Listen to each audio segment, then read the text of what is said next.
Humans made to order, mothers giving birth to themselves, babies conceived just so their body parts can be transplanted. Come with me into the scary new world of cloning.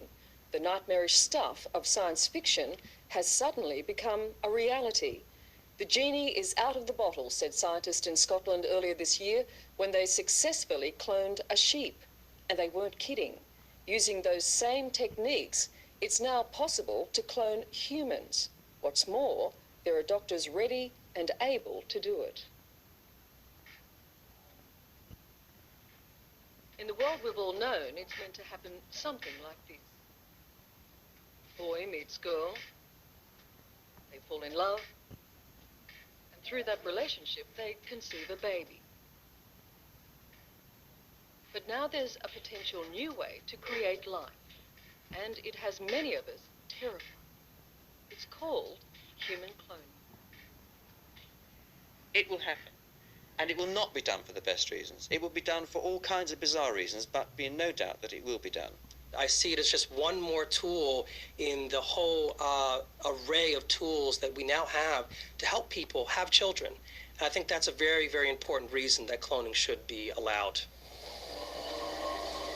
The battle has been joined, even as the first cloned baby remains a glimmer in the eye of scientists. After all, what we're talking about doing is making exact replicas of ourselves. Strictly speaking, it would be legal to clone me, for example, tomorrow.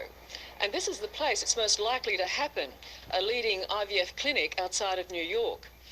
Behind those walls, there are people with the technology, the ability, and the desire to genetically engineer human embryos, to be the first in the world to successfully clone a human being.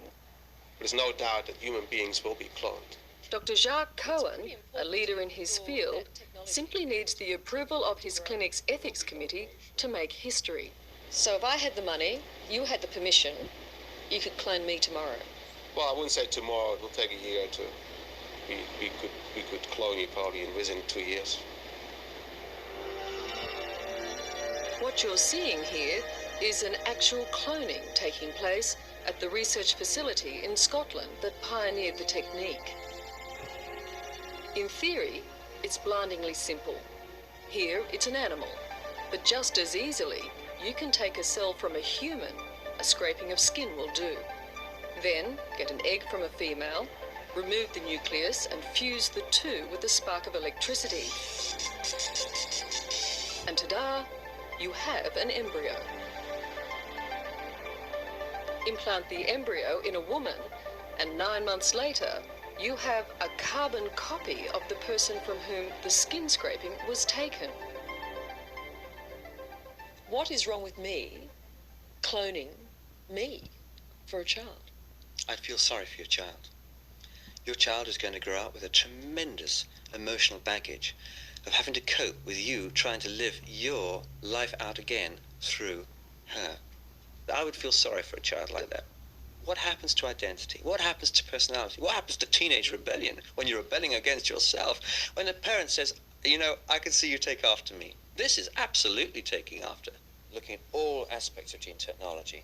How we can take a gene from your body and put it into one of those goldfish. And make a very exciting goldfish. Well, Dr. Patrick Dixon, a bioethicist based in London, says human cloning is imminent, probably unstoppable, and most certainly wrong. It'll be done for spares, it'll be done on some ego trip, it'll be done for emotional reasons, it'll be done to offset some pathological grief mechanism that thinks that somehow we will be able to recover the identity just because we recover the genetic profile of someone.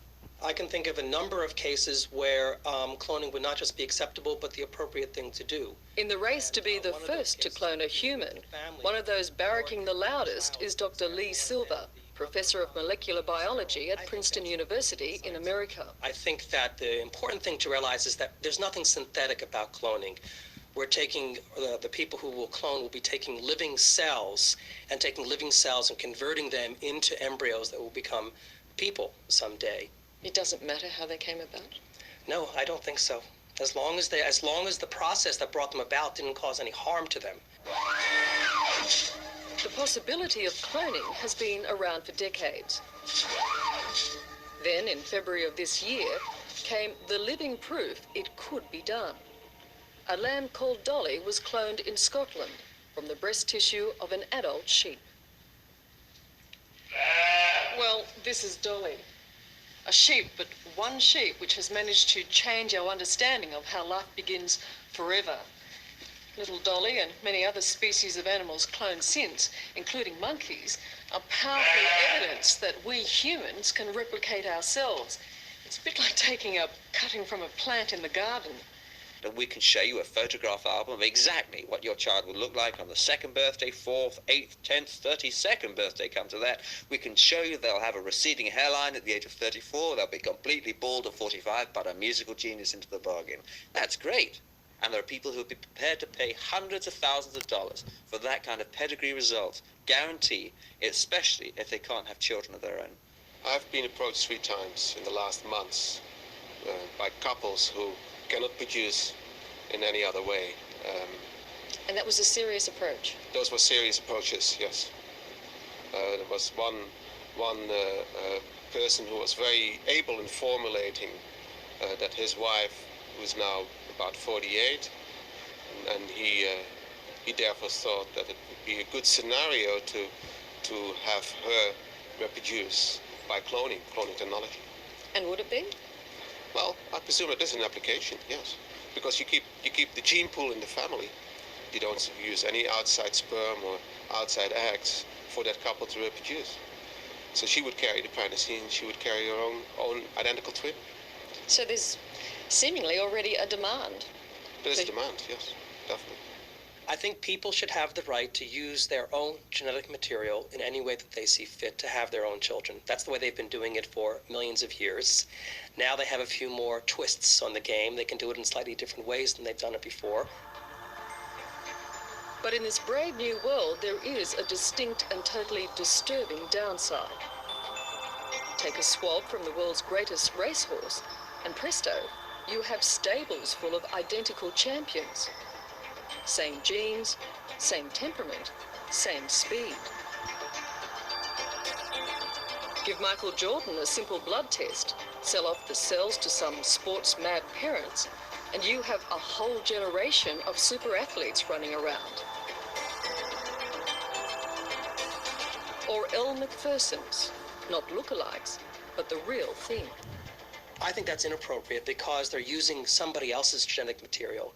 But that's a case which is very different from the typical cloning case that I think will really occur, where people are using their own genetic material. It certainly wouldn't be appropriate, but it certainly could happen. I think it could happen. I think that's one of the few areas in which I would worry about cloning, is this one area. He betrayed you! He betrayed the Aryan race! It's the frightening scenario of so many science fiction books and movies. In The Boys from Brazil, mad Nazi scientist sets up a cloning production line of little Führers. You are the living duplicate of the greatest man in history. Adolf Hitler. A place where cloning could be abused on a very grand scale would be by someone who had power over a lot of people's uteruses, to put it bluntly.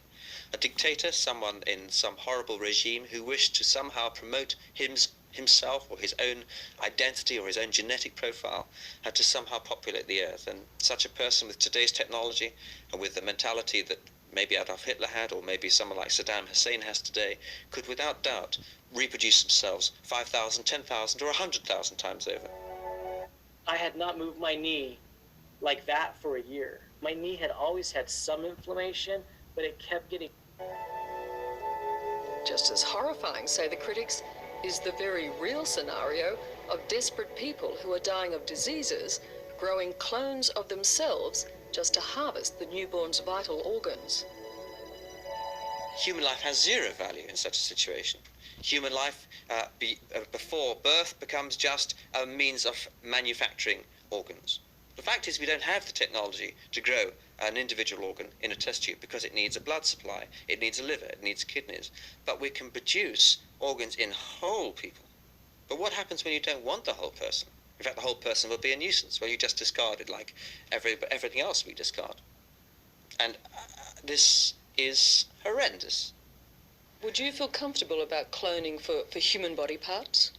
No, I don't think that's an appropriate thing to do if it would harm the newborn child, because the newborn child should be treated like any other child in the world and be given all of the rights of human dignity. So it would be totally unethical to have a new child born and take a heart out of that child. That would be equivalent to murder. But what about a kidney? A kidney is a different situation because a person can live very well with just one kidney. 1, 2, 3. Happy birthday to you. Happy birthday to Marissa Ayala is a window on that frightening future of harvested humans. A child specifically brought into the world as a bone marrow donor for her dying sister. But I will beat it. I will. 8 years ago, as a schoolgirl, Anissa Ayala was farewelling classmates. But I just want to ask you guys. She was dying of leukemia, and no match could be found for her rare bone marrow. So her parents made a controversial decision. I did get pregnant specifically to see if she would be a match for Anissa. Yes, we did. We did do that. Anissa, the question has to be, if your parents hadn't basically defied the critics, Right. what would have been the outcome? Most definitely, I wouldn't be here today. That was what we were up against. Anissa had only a 25% chance that her baby sister's blood would match. Cloning would have given the guarantee of a perfect match. So as a family, you would say, go ahead and clone. Or if it's a matter of life and death, and if you don't clone and that means your child's going to die, I would say yes, go ahead and clone. You can't just stand by, like in our case, we couldn't stand by and just see our child die slowly. So I would say yes, if it's a matter of saving that child, yes, go for it. This is a perfect example of where cloning would be an appropriate course of action, because if they were able to clone the older child instead, the newborn child would be 100% able to act as a donor for the older child. But of all the possibilities and scenarios opened up by Dolly the sheep and the Scottish scientist who made her, the most controversial, certainly the most incredible, is that she was produced with no help whatsoever from a ram. So gone is the absolute need for male sperm, or for that matter, male cells of any kind. Completely asexual reproduction is here, and whether we like it or not, that raises issues that will affect us all. This process that we could do still doesn't require me to have a male partner. This is true. Yeah, you don't need a male partner, nor do you need sperm donor. You don't need any frozen sperm. You only need cells from yourself and the eggs of another woman. Women do not need males to assist them in having a child. Correct. We have a blueprint for a female human race.